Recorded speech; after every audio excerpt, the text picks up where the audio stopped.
Hello there, ladies and gentlemen, and welcome to another episode of CookieCast. Today on CookieCast, it's the Darkest Timeline podcast.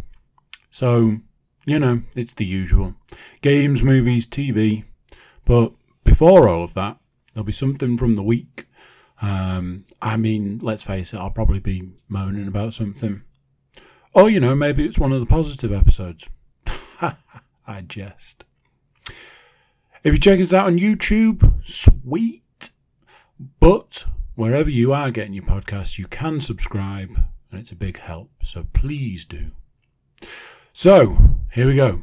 This is CookieCast, the Darkest Timeline podcast.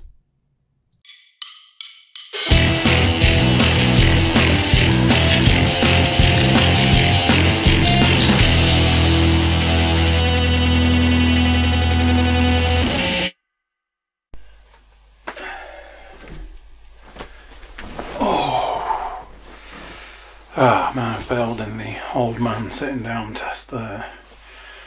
Totally slipped my mind. How are you doing? I know you didn't ask, but if you are wondering, 18,623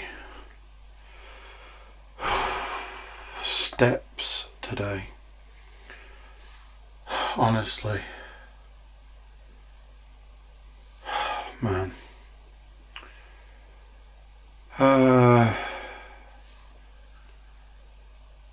I actually wonder at times like this where it's like that much walking, running, whatever. I got out of bed at 10 to 6 today. It is currently 1 minute to 9. And this could be considered to be the first time I've stopped, but obviously it's not, because I'm doing this. So I'm going to estimate more like 10 o'clock by the time I finally stop for the day. It's okay though, because I get to do it all again tomorrow.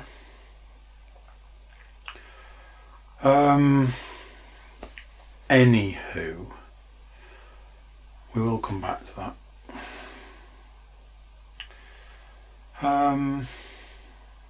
So, this time last week, I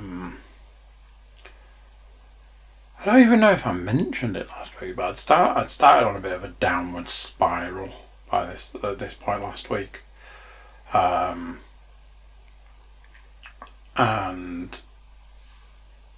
I'd managed to work myself into, by Wednesday, I was just in this hardcore, thick depression. Like, super bad. Like, probably the worst it's been in a good few years. Some of the thoughts that were going on, some of the stuff that was happening, and then it gave me the opportunity to reflect back to a point where I was saying to you guys about the fear I had, the fear around, if you're not as unhappy as usual, alright, let's not skirt around it. If you're feeling what could be described as happiness, in my experience, it's a case of that's the point in time to prepare for bad times ahead. And it would be nice to think that that's not the case, and after all this time, it'd be nice to think that that's not the case. And, there is that element, I think I discussed it previously, that there was an element years ago of like a self-fulfilling prophecy. It's like, I feel happy at this point in time. I need to find a way to destroy that. I need to find a way to not feel that way, because it's not natural. I need to feel miserable and down and sulky and all of that. And that was also a way of protecting myself, you know. In previous times, at any point in time where I genuinely felt happy, it was moments before some of the worst things that have ever happened to me. So there was that protection element.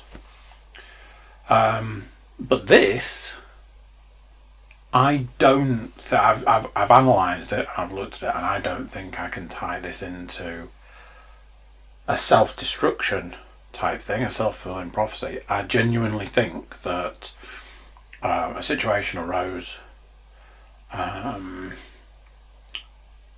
and it was just down into the deep, dark depths of hardcore depression. Like I say, this is the worst I've experienced depression in a good few years.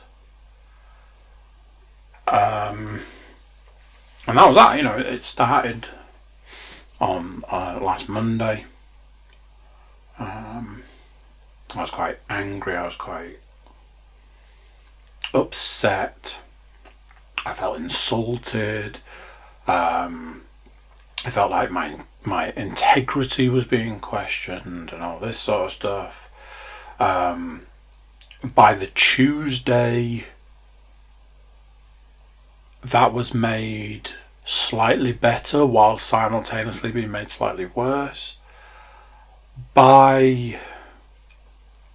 By the Wednesday, I was barely able to interact with anyone. And that's a problem, because Wednesday I spend the day with my youngest. And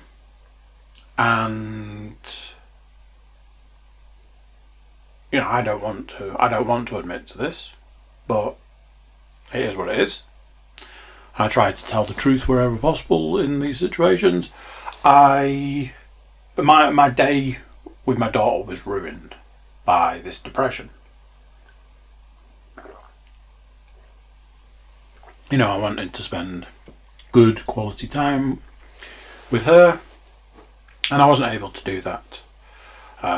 Partially by that point because of myself, and partially because of the situation I was dealing with.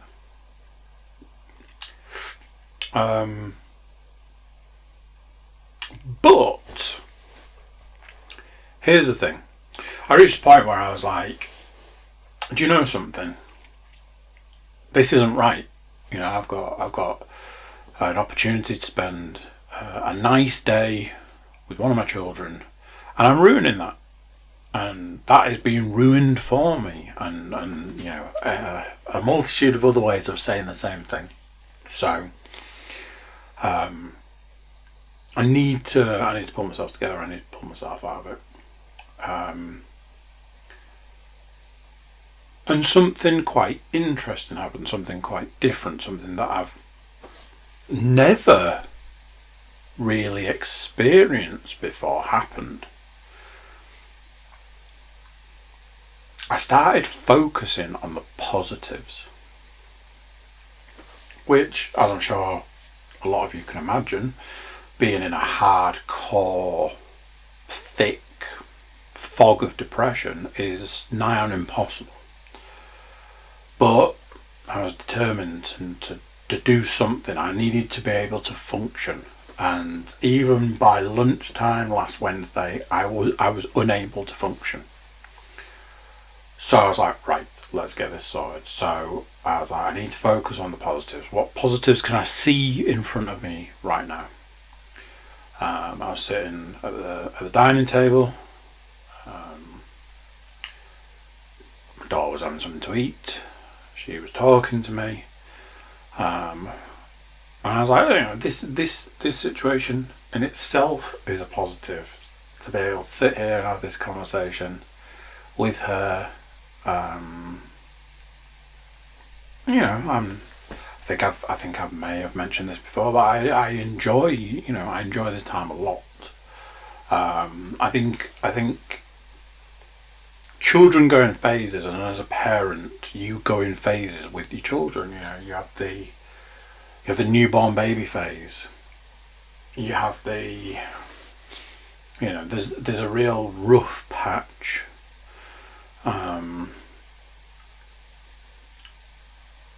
And then you've got I always break it down into crawling, walking, talking. Those difficult phases. I always say everything's over once they learn to talk. But then you kind of get over a hump and you hit a sweet spot, a real sweet spot, where it's like they can have a conversation with you. They can tell you stuff. You can ask them stuff, and they can answer, and you can really start discovering who they are as a person, and that's a great time. And I realised that due to the depression I was dealing with, that I was missing out on that, and I was like, hang on a minute, that's not right. I don't want to be missing out on this time. What happens tomorrow when, I've got to go back to work? And I'm like, man, I missed out on, as it was at that point in time, I'd missed out on the morning because I was crippled by depression. I was like, hang on a minute, this is a positive. And I started talking to her and interacting with her, and I felt some of that depression lift, some of that depression shift.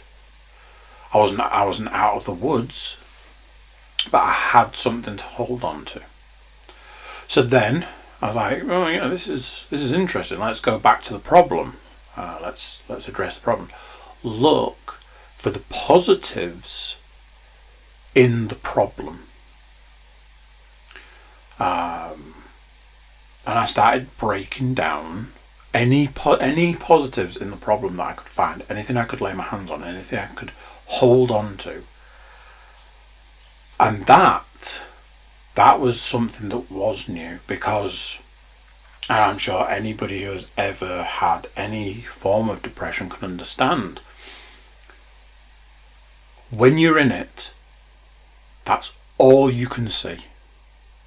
All you can see is the problem.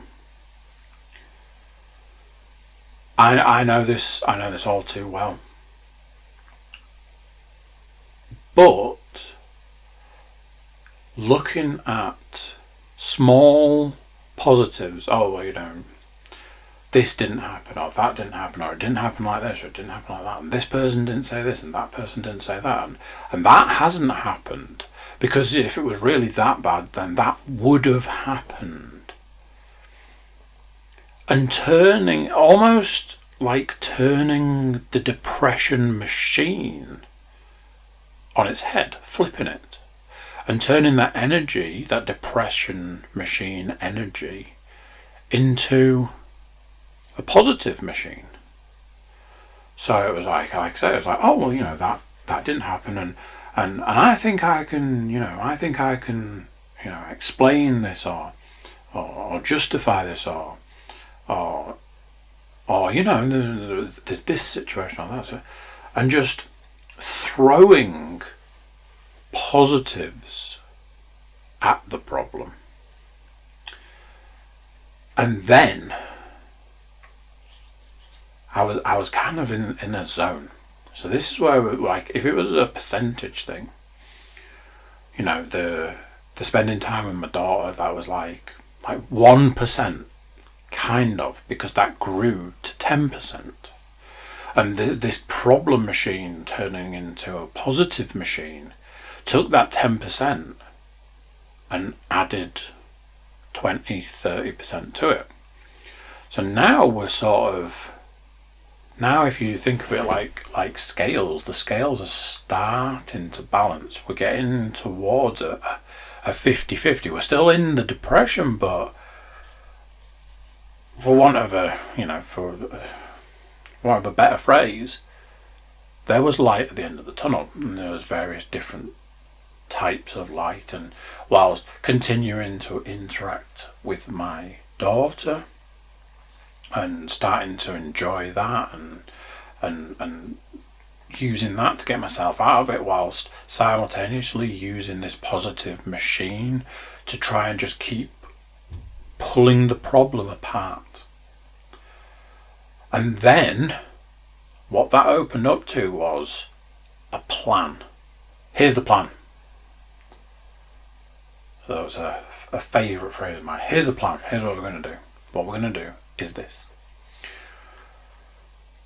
And it was a series, a series of steps. I'm gonna have a conversation with this person. I'm gonna say this. I'm gonna say that. I'm gonna say the other, and take it from there.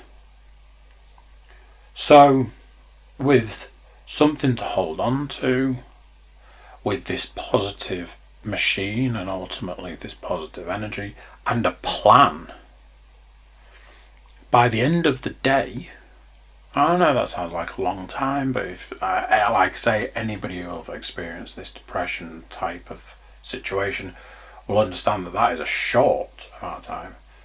It was more like a 70-30 kind of situation. Able to function, able to go about the day. It was still there. It was still there in the background, but I've got far too much to get on with. On Thursday, I took the time to have a conversation. Can I come back to a conversation I've had previously? Can we discuss this, and this? And I just laid it all out. I was like, this is the situation. This is happening. So if it's all right with you, I'll do this, I'll do that, and I'll do the other. And the other person was like, I was going to suggest the same thing. And that was that. And, everybody breathes a sigh of relief, and the world keeps turning. Now, all I know from this is I wouldn't have got there. I wouldn't have got to that point without everything that came before it. And I'm not saying that I've cracked the code. A phrase that seems to have come up quite a lot recently of I found the cheat code. I'm not saying that, because I know from experience that the further down the line I will experience depression again. And what I've used this time might not be the solution. But a lot of what I've talked about there was new to me. A lot of what I've talked about there is something that I've had explained to me previously by people who were trying to help. Don't look at the negatives, look at the positives.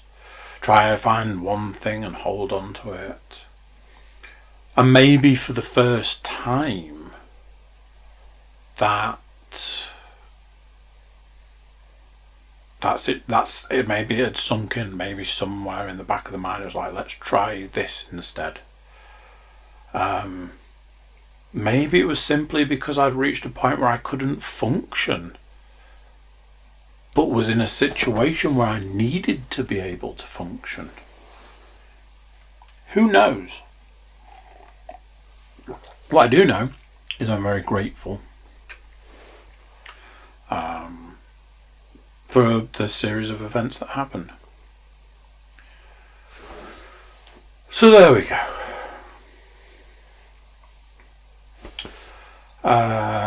Friday, went to the dentist. So here's how it went. Wednesday, get a text message from the dentist. Oh, don't forget you've got an appointment on Friday. I was like, shit. Because I hadn't forgotten that I had an appointment. I had forgotten, and forgotten's probably not the right word. I wasn't aware that it was that Friday. So, shit. So, as anybody who's listened to this for more than 5 minutes will know, the ongoing saga of the broken tooth. Last time on Ongoing Saga of the Broken Tooth, I pinged the filling out of the broken tooth. Went to the dentist, and the dentist was like, yeah, you need a crown on that. 300 quid. Boom. I'm like, oh yeah, I was thinking of getting that done. Wink, wink, nudge, nudge, stick a filling in and I'm gone. And the dentist was like, cool, I'll get you booked in, shall I? Well, you know, they'll book you in at the reception, and I'll see you then. So this was the first of 2 appointments, and I'm like, I went through that range of, should I cancel it? Then I was like, no, because if you cancel it, you will never rebook it. So it was very much that. I was like, fuck it, let's just go and get it sorted, because then it's done and I don't have to deal with it and I don't have to think about it. So that was that. So I went to the dentist on Friday, and my dentist is quite a nice lady, but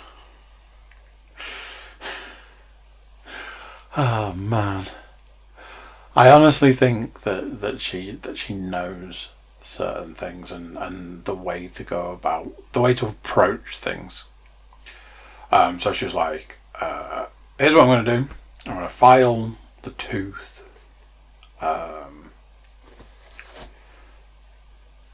I'm going to then take some impressions. I'm going to send those impressions away. They're to a lab. The lab's going to make you a crown. Crown will get sent back. You will come back. We'll fit the crown, and away you go. Cool. It's like, although you've had a root canal and you wouldn't feel it, I am going to give you some anaesthetic, because the work I'm going to do is going to go quite close to the gum. Now, here's where my naivete comes into it, because I was like, when I heard, I'm going to file your tooth, I'm like, oh, it's all jagged, you know, it's jagged in places, it's messed up in other places, it's a broken tooth at the end of the day. So she'll have to file it to make the jagged edges go away and all this. And I had it explained to me, it's not like this has been sprung on me, I had it explained to me that essentially they file the tooth so that they can then fit. It's like, if you've got a fist with your left hand, put your right hand over the top. It's that. So when she's like, I'm going to be filing close to the gum, I'm like, I don't know if I fully understood the situation, which I didn't. So 20 minutes. She told me that there'd be a lot of water, and because there would be a lot of water, it might require, you know, a series of breaks. There were no breaks, so there was that to start with. There was 20 minutes of filing and God knows what else. And here's the thing, there are aspects about going to the dentist that I don't particularly mind. I was one of those people that I was never afraid of the dentist. Until I was given a reason to be afraid of the dentist. And then I've had this very mixed relationship with the dentist since. So, 20 minutes of filing, and God knows what else she did. Then she's like, right, that's done. We need to take the impressions. We'll do the bottom first, then we'll do the top. So they put like a mouth guard, like if you were playing a sport and you needed a mouth guard. They put one of those in your mouth, but it's full of like, it'll make me throw up if I have to try and describe it. It was like, I don't know, like blancmange or something. It was horrible. And they just push and push and push and push and push. And then obviously by that point, by the time I presume it's setting, they then have to try and get it out. So there's like some kind of wiggle and jiggle and, plop it out, slurps and stuff. So I did the bottom one and I'm like, what the fuck have you left in my mouth? So right now we'll do the top one. Like, cool. Did the top one. The top one was worse. The stuff that was left over in my mouth was a lot more. I was like, this is gross. Then she hits me with it. Right, that's that done. Send those away. We'll get your crown made and you'll come back in a couple of weeks to have it fitted. And at some point I heard her say the word scale. And I went, She obviously doesn't mean that she's going to do like the scale thing, the scale and polish thing, because that's never been mentioned. And if it had been mentioned, I'd have absolutely not been having this appointment right now, because I hate the scale and polish thing. So that was a bit before all this. Then she's like, right, I'll just do the cleaning and you'll be good to go. And I went, huh? Yeah, freaking scale. I hate it so much. It is so incredibly painful. A mate of mine, who shall remain nameless, but I'm sure will, if he hears this, know exactly who I'm referring to, loves a scale and polish. He must have some kind of, screw loose or something on that one, because it's hands down one of the most. I am absolutely covered in tattoos, and I'm just like, I'd happily let you tattoo me for an entire day rather than having a scale and polish. And the point being is that she could save the time and effort involved and just throw a bag of razor blades in my mouth and ask me to chew it for 5 minutes, because that's ultimately what it is. By the time I got home, I felt like I'd been kicked in the mouth by a horse. And it's that thing, by the time I'm walking out, I'm like, I've got to check what has happened to this tooth. And it's like, oh, there is basically no tooth. If you took what's there now, if you took it out, let's say, and showed it to somebody, nobody would get that it was once a tooth. And I'm like, motherfucker, it's like, as I've said previously, as I always come back to, my teeth are very precious to me.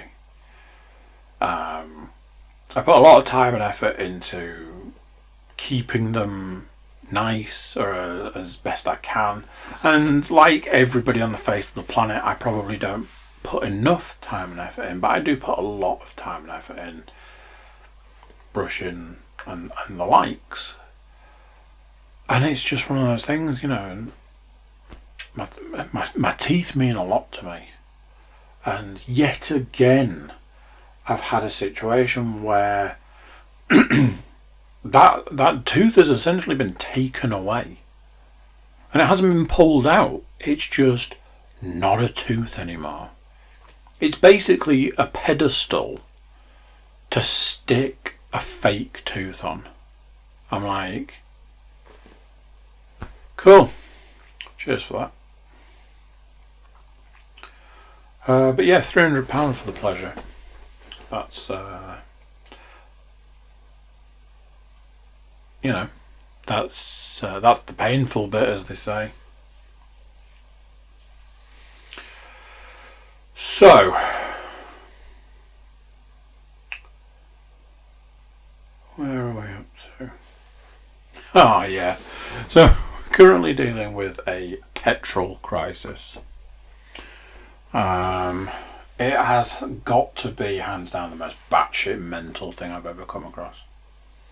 So apparently, I was completely unaware of this until the weekend, but apparently Thursday, Friday last week, the news report, there's petrol shortage.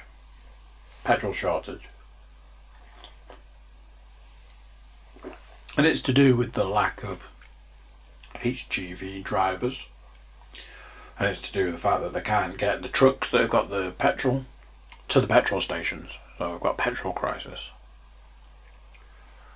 So Leanne mentioned to me that she'd driven to a petrol station, not for petrol. She'd gone to drop a return parcel off and couldn't get into the petrol station because people queued out the door.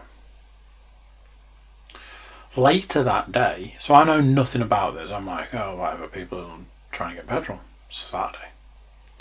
Later that day I saw on Twitter somebody talking about, I've been past this petrol station and you can't get in because they're queuing down the road. And then started talking about like it being political. And I'm like, the fuck's going on with the petrol stations? So I googled it. Petrol crisis. Nobody's got any petrol. For every single thing I could say about this, the one thing I will say is the one thing I've settled on in all of this. If you're told that there is a petrol crisis, why would the first thing you do be go and get some petrol? I am so sick of all of this. This is the toilet roll situation all over again. Zero evidence to support anything to do with you needing all the toilet roll in the world. Yet, everybody was buying toilet roll. Why? Who knows? Why is it the first thing that people think is, oh, we're running out of stuff, I best go and get it? Do you know what my first thought was? Oh, there's a petrol crisis. Oh, now everybody's queuing out the petrol stations. Well, can I tell you where the last place I'm going to go is? That's all I could think. All I could think was, I guess I'm not going to the petrol station anytime soon. And for a man who loves a conspiracy theory, let me lay this on you. During the pandemic, there was a point in time where they couldn't give away a barrel of oil.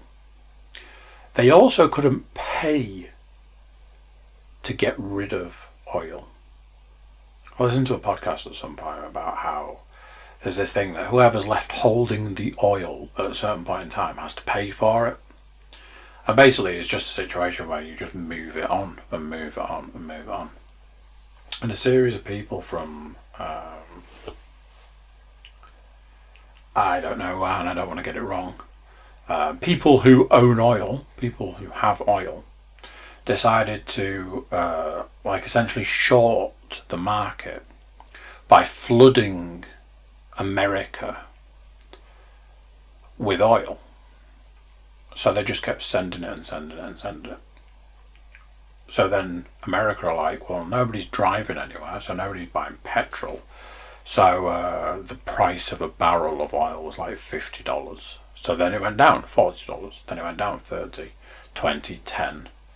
Free. And at free, they still couldn't give it away. Then it went in the opposite direction. We'll give you a barrel of oil and $5. Still no takers. We'll give you a barrel of oil and $10. And it went like that.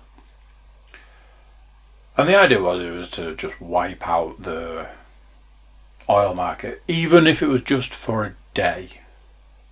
It was something to do with proving a point. I will be getting massive amounts of this wrong because I listened to a podcast and it was very quickly explained. And I don't know if any of this is true because I haven't looked any of it up. The guy who was explaining it sounded very knowledgeable and it sounded very interesting. And those two things put together get my vote.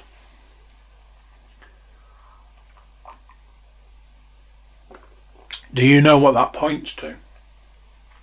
Points to a point in time where a lot of people are trying to recoup a lot of money from what they lost previously on the petrol, on the oil market. And here's another little conspiracy theory for you. And you can have this one for free. I said to somebody, I was like, do you know what I realised? What was it that happened this weekend? And I would say, not today, this podcast, but I don't really care. I'm going to tell you. This weekend, millions of students heading off to university. How are those students going to get there with all of their worldly possessions? That's correct, ladies and gents. Mummy or daddy or both will drive them to the university of their choice with all of their possessions and drop them off and get them settled and buy all their shopping and rub their backs and, you know, whatever. And how are those students and parents and people going to get to where they're going in their vehicles that need petrol? Wouldn't it seem like the perfect time to say there's a petrol crisis and watch millions of people panic that they can't get dear old Tarquin to his university? Anyway, I got wet. That's a statement. I got wet today. Because today is what's known as one of the bullshit days that I have to go into the office. When I left the house this morning, it was drizzling a bit. Now I'd been out for a run, and it had been spitting, which, let's face it, when you're out running, is a welcome. I don't know what. When I left the house to waste my time stuck in traffic and waste my time travelling all the way across town and waste my time in the building, it was spitting, and I was like, do you know what? I don't need a jacket, I don't need a coat, I don't need an umbrella because it's windy. I'm just going to go because I haven't got the time to mess around. I got in the car, I battled my way out onto the main road. I crawled my way towards town. I parked up, I got out of the car, and it was raining. It's like, well, there's nothing I can do to change that. Let's get going. You know when it rains that much that there's basically like a river coming down the street? Yeah, that was the situation that I had to deal with. Walking across town. I had to dry my laptop before I turned it on when I got to the building. I was soaked through absolutely everything. I spent 8 hours sat in wet clothes. Obviously then, you know, you've got to walk back, get back home. So yeah, that was enlightening. There wasn't any lightning, but it was enlightening. Anyway, let's talk other things. Let's talk something that might be remotely interesting. I finished Series 8 of Scrubs. I honestly can't believe I made it this far. I don't know where I got the information from that Zach Braff had left Scrubs, because come the Series 8 final, he's still there. Come Series 9, he's still there, but we'll get to that in a second. I sensed, as a sensitive man, I sensed that there might be a possibility that the end would upset me, because, you know, 8 series, it's a show that I hold dear to my heart. I remember watching it at a time when I was dealing with, not dealing with something, but going through some things, changing jobs, various other things going on. And although it was in a lot of ways very emotional, I managed to keep it together. So that was that. Series 8 done and dusted. I'm like, I've kind of got to know what Series 9 is. Series 8 felt so much like it put a nice bow on it all. Job done. Started watching Series 9 and honestly, what the fuck has gone on there? I read some stuff that said that they thought that it was maybe supposed to be a bit of a spin-off, but they didn't have the, what's the word I'm looking for, the conviction to fully commit to it. So instead of it being a spin-off, they went, here's half of the cast from Scrubs and a load of new cast members. They've got a female lead now, who's basically the female JD. She can't act, so that's a massive problem. You've got Dave Franco. All I'm going to say about Dave Franco and his character is, in hindsight, looking X amount of time further down the line, the character is playing, I don't know how to word it, it's a little close to the bone, but more of the family bone, let's say. The new characters are awful. They kept a weird bunch of the old characters, like a character that came into like the last series, kept her, but then got rid of. Well, didn't get rid of. From what I was aware, they were given the choice whether they wanted to stay or not, and half of them left. But half of the characters that left were key characters, so it's awful. It is awful. They're doing a thing where it's like, what was a hospital, but it was considered a teaching hospital. Hospital is now like a medical university with a hospital attached to it. It's awful. It's so baffling why they've gone with this. I watched a couple of movies. One I'm not really going to go into because I'm sure I've talked to death, which is Deadpool 2. Something I did find interesting is watching Deadpool 2 on Disney Plus. Is the version of Deadpool 2 they've put on Disney Plus. I find it very interesting, the stuff that they're not prepared to show. Let's say some after credits scenes that were missing, and the version of Deadpool 2 that's on Disney Plus is not the not quite the version I know. Saturday night I watched a film that I have been really wanting to see, really looking forward to seeing, and quite frankly it did not disappoint. I watched the film Nobody. From the very moment this film was mentioned I was like, what's that, sorry?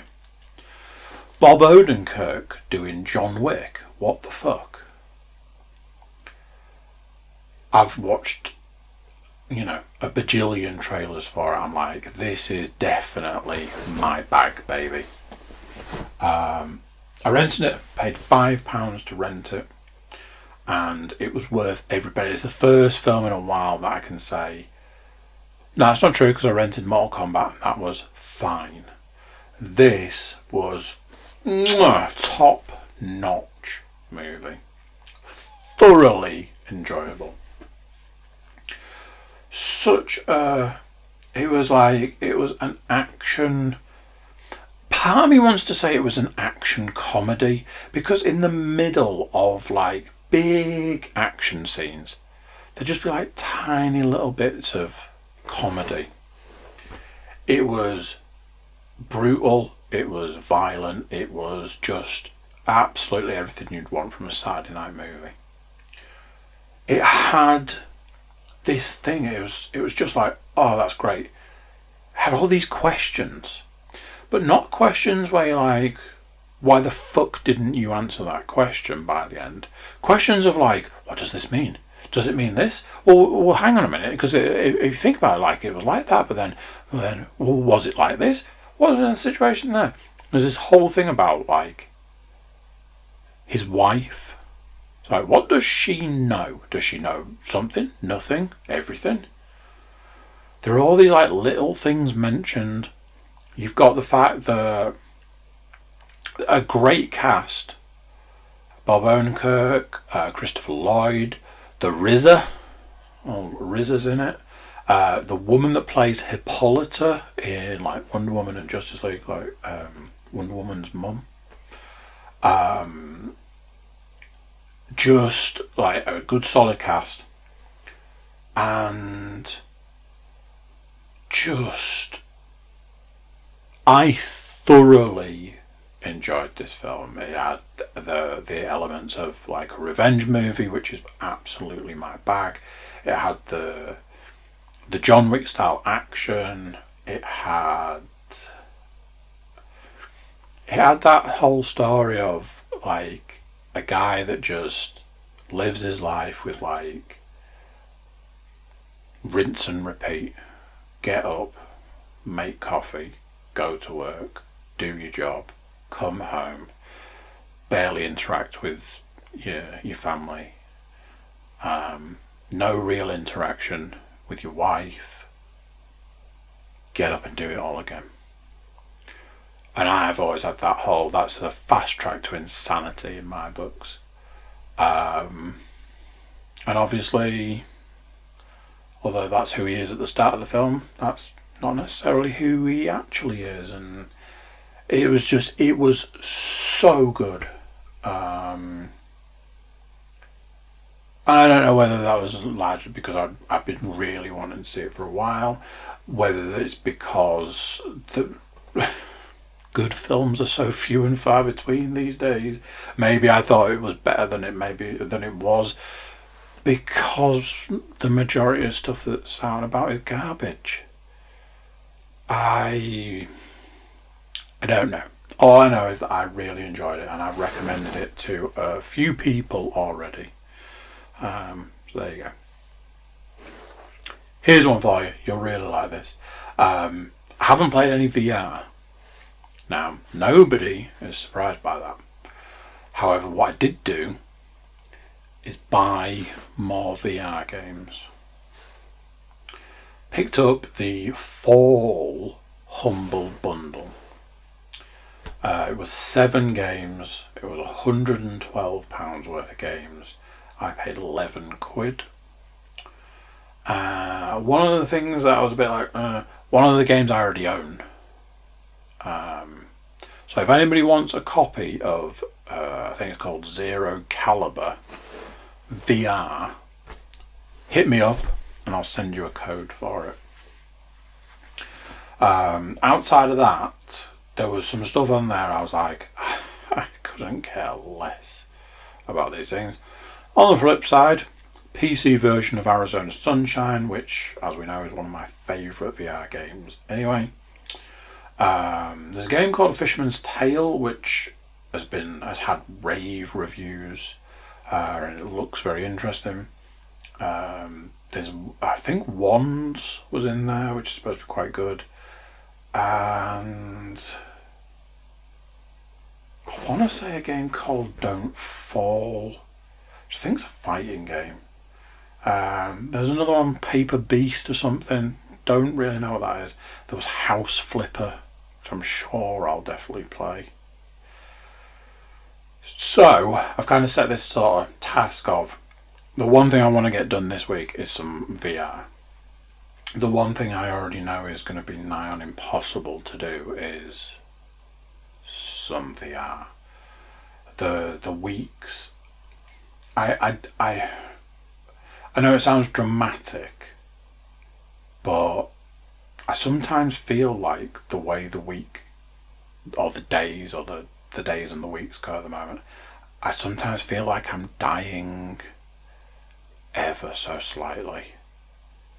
Like, I've done nearly 19,000 steps today.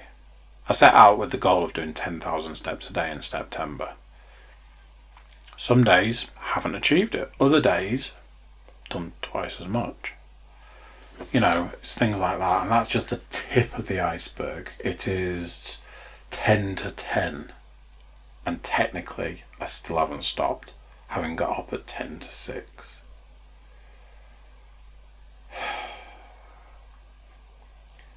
So I'm like, okay, I'm going to play some VR. I'm definitely going to play some VR tonight. Well, tonight's not going to work, is it? Definitely going to play some VR tomorrow. I mean, tomorrow's going to look very similar to today. And by the time I get done tomorrow, I'll have a podcast or two to code and get uploaded.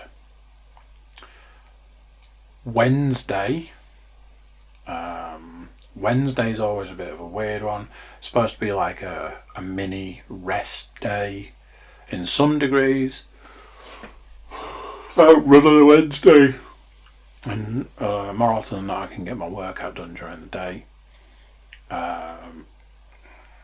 Who knows what will come of it.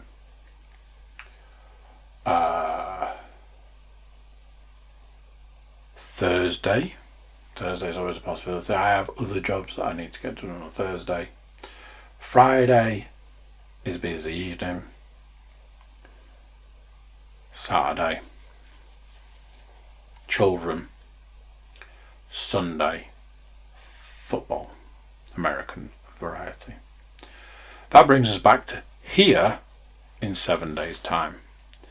You tell me when I'm supposed to fit in all of these VR games.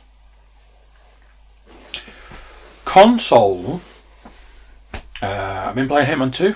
I actually finished it last night. Comes to that in a second. Hitman 2 is so different to Hitman 1 that it could actually be like a different franchise. Hitman 2 is great. It is absolutely, from what I remember, it is absolutely the best of the three.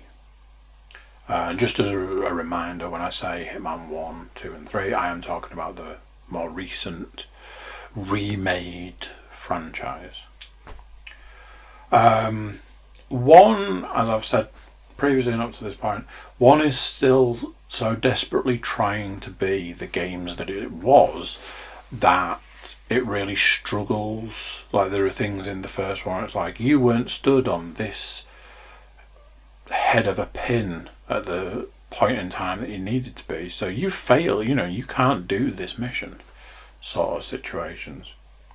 2 is just, I imagine 2 was a product of what poor reception 1 got, because of what an absolute shit show that whole thing was. Oh, we're going to release a game, but we're only going to give you, I think there was like 4 levels at the start, and then we're going to release one every 6 weeks. Get the fuck out. I gave you £110 of my money. I got an amazing statue and a third of a game. Fuck you. 2 is so wildly different to 1, while still being the same game franchise and all of that. You almost can't do a comparison between the 2. However, something that happened last night, like I say, I did finish the game. Something that happened last night was that game ends so abruptly, clearly designed to make you buy the DLC. I was like, pretty sure that due to like PlayStation Plus or whatever, I've got the whatever edition it needs to be that means you get all of the game. This I later found out to not be true, and I'm sorry, I'm not giving you £8 for more game. I don't mind the principles of DLCs as long as I get the game that I've given you a lot of money for. You want to expand on it, you want to do a Ghost of Tsushima or, you know, a multitude of other games that have done like big DLCs that aren't directly connected to the main story, go nuts. Don't try and charge me for more of what I should have got originally. I set Hitman 3 off to install. I'm not super looking forward to playing Hitman 3. I really struggled with Hitman 3. Basically as much, if not more, than I struggled with Hitman 1. Hitman 3 is very much a, oh my god, we got too far away from our roots. And the first one, we need to take a massive step backwards. And as everybody knows, when dealing with computer games, that's a super good idea.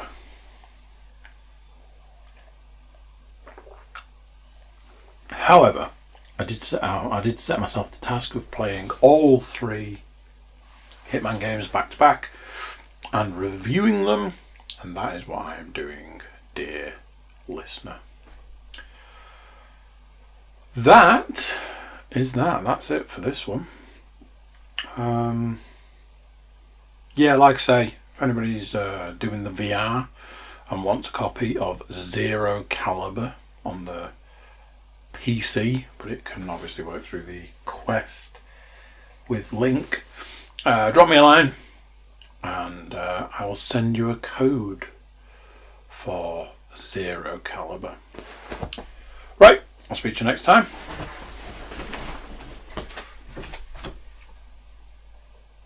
So there we go, what do you think to that? Another one done, another one gone. Where does the time go? If you're checking us out on YouTube, big thanks. If you're checking us out just audio wise, that's also cool. But wherever you do get your podcasts, please do subscribe, because it does mean a lot to us and it helps us bring more amazing content your way. You can jump over to thecookiecast.com, check us out there. It's a little website, but it does give you ways to get in touch with us, whether it's social media or email. So that's it for this one. Until next time, I'll say bye and I'll see you then.